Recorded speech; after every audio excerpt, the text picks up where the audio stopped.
ইউরিনে ফেনা নিয়ে অনেকের অনেক প্রশ্ন। প্রায়শই বিভিন্ন মানুষ আমাদের প্রশ্ন করেন যে ইউরিনে ফেনা হচ্ছে কী করবেন ইত্যাদি, কিডনি খারাপ হয়ে গেল কি না, বা কী করলে ইউরিনে ফেনা যাবে ইত্যাদি নিয়ে অনেকের অনেক প্রশ্ন। তো প্রথম কথা বলি যে ইউরিনে ফেনা কী। মূত্র ত্যাগ করার পরে সাধারণভাবে ইউরিনালে বা কমোডে বা পটে দেখা যায় যে ফেনা জমে আছে, এবং সেটা নিয়ে খুব ভয় পান, কারণ বহু মানুষ এরকম অনেক ভিডিওতে শুনেছেন বা কারো মারফত জেনেছেন যে ইউরিন করার পর সেখানে যদি ফেনা থাকে তাহলে কিডনির অসুখ হওয়ার সম্ভাবনা থাকে। এবার অনেকে এটাও আরেকটু এক ধাপ এগিয়ে গিয়ে জেনেছেন যে প্রোটিন যখন ইউরিন দিয়ে লিকেজ হয় তখন ফেনা বাড়ে। আপনাদের আমি বলি যে কখনো কখনো ইউরিনে ফেনা হওয়াটা খুব স্বাভাবিক এবং অ্যাবসোলুটলি নর্মাল। তাহলে অ্যাবনর্মাল কোনটা? যদি ইউরিনে ফেনাটা প্রত্যেকবার মূত্র ত্যাগ করার পরেই যদি থাকে এবং সেটা যদি স্থায়ী হয়, যে জল ঢালছেন তাও যাচ্ছে না, তাহলে একটু চিন্তা করার দরকার আছে। কারণ হতে পারে যে আর্লি কিডনির ড্যামেজ হওয়ার এটা কোনো সিমটম। কিছু কিছু ক্ষেত্র আছে যেগুলোতে ইউরিনে ফেনা হওয়াটা কিডনির অসুখ থেকে নয়, অন্য কোনো কারণ থেকে হয়েছে। 1 নম্বর, যদি কারো কারণে ডিহাইড্রেশন হয়, যে শরীরে জল কম আছে। 2 নম্বর, ফোর্সফুল ইউরিন যদি কেউ পাস করেন। 3 নম্বর, টয়লেট ক্লিনিং যে এজেন্টটা সেটাতে সাবান জাতীয় কিছু ব্যবহার করা হয়েছে হয়তো। 4 নম্বর, অ্যাসপিরিন জাতীয় কোনো ওষুধ খেলে। 5 নম্বর, যদি হাই প্রোটিন মিল কেউ খান। অনেক সময় অ্যাথলেটসরা খান না, যে 500 গ্রাম চিকেন সেদ্ধ করে খেয়ে নিলেন একবারে, তাহলে এটা হতে পারে।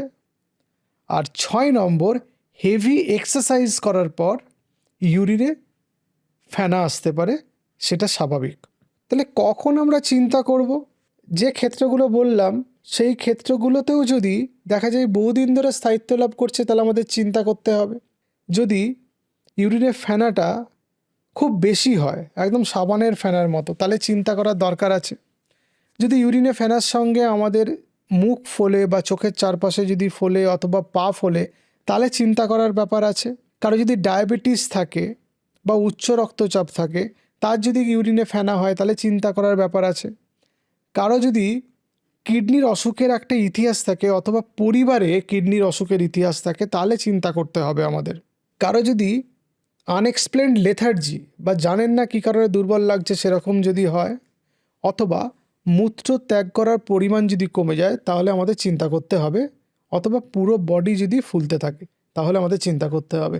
এই জিনিসগুলো আপনাদের মাথায় রাখতে হবে যে কখন ইউরিনে ফেনাটা নিয়ে আমরা চিন্তা করব।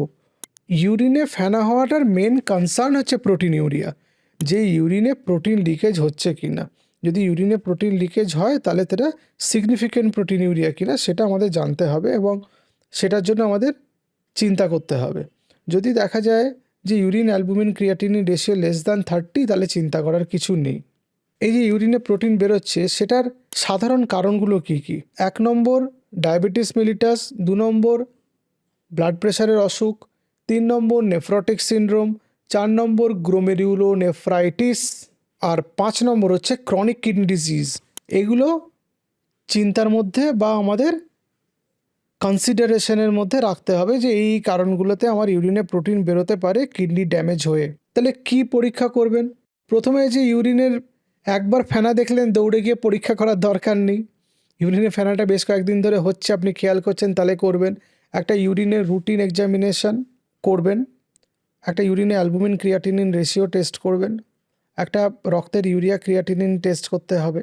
এই পরীক্ষাগুলো মোটামুটি করতে হবে। ব্লাড প্রেশারটা মাপতে হবে, সুগারটা আছে কিনা চেক করতে হবে। এই পরীক্ষাগুলো করতে হবে। তারপরে যদি দেখা যায় যে সিগনিফিক্যান্ট প্রোটিন ইউরিয়া হচ্ছে বা ডায়াবেটিসের মাত্রা বেশি বা প্রেশার বেশি, তাহলে আমাদের সেই মতো ব্যবস্থা করতে হবে। তাহলে ইউরিনে প্রোটিন বেরোলে আমরা নিজে থেকে কী করব? আমরা জল খাওয়ার পরিমাণটা একটু বাড়াতে পারি, আনলেস আর আনটিল আমাদের জল খাওয়াতে কোনো রেস্ট্রিকশন আছে। 2 নম্বর, ব্লাড প্রেশারটা একটু চেক করতে পারি আমরা, যে ব্লাড প্রেশার বেশি আছে কিনা। একটা বাড়িতে গ্লুকোমিটার থাকলে একটা সুগার টেস্ট করে দেখলাম যে ডায়াবেটিস হচ্ছে কিনা। প্রোটিন মিলটা যদি আমরা বেশি খাই বা খাবারে প্রোটিন যদি বেশি খাই, অনেকটা পরিমাণে বেশি, তাহলে আমাদের একটু কম খেতে হবে প্রোটিনটা। সাধারণত আমরা সারাদিন বলি যে একজন সুস্থ প্রাপ্তবয়স্ক মানুষ 1 গ্রাম টু 1.2 গ্রাম পার কেজি পার ডে এই হিসাবে প্রোটিন খেতে পারবেন। কেউ অনেকে 1.5 1.8 গ্রাম পার কেজি এই হিসাবে প্রত্যেকদিন প্রোটিন খাচ্ছেন, তারা একটু কমিয়ে দেখতে পারেন। পেন কিলার যারা খাচ্ছেন তারা পেন কিলার খাওয়াটা বন্ধ করুন, মানে NSAID গ্রুপের ওষুধটা, non steroidal anti inflammatory group, তার মধ্যে অ্যাসিক্লোফেনাক, ডাইক্লোফেনাক এই সবগুলো ওষুধগুলো থাকে এবং সেগুলো একটু বন্ধ করতে বলি। নুন খাবার পরিমাণ কমাতে হবে, সারাদিনে 5 গ্রামের নিচে নুন খেতে হবে, এবং যারা অলরেডি বেশি নুন খাচ্ছেন তারা নুন খাবার পরিমাণটা কমান।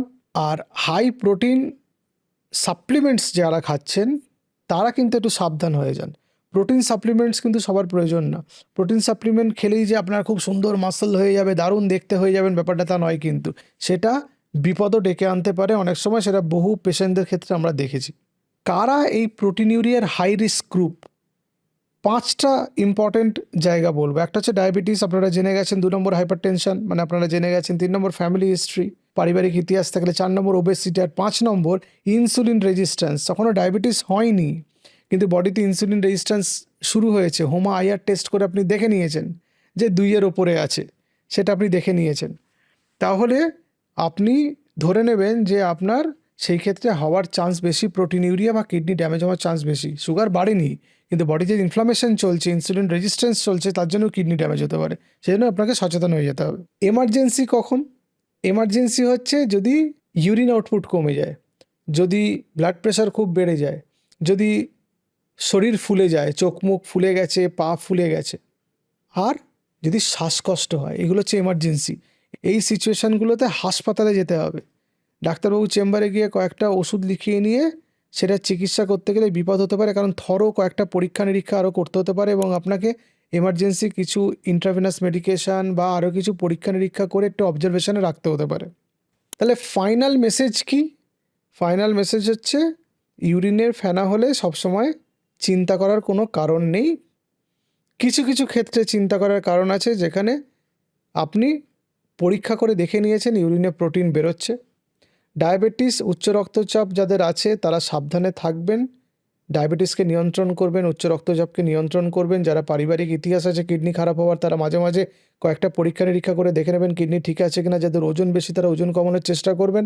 যারা প্রোটিনিউরিয়া যাদের আছে কিন্তু দেখলেন কিছুদিন পর ইউরিন আউটপুট কমছে, পা ফুলছে, একটু শ্বাসকষ্ট হচ্ছে হাঁটাচলা করলে, তারা ডাক্তারের কাছে যাবেন। নমস্কার।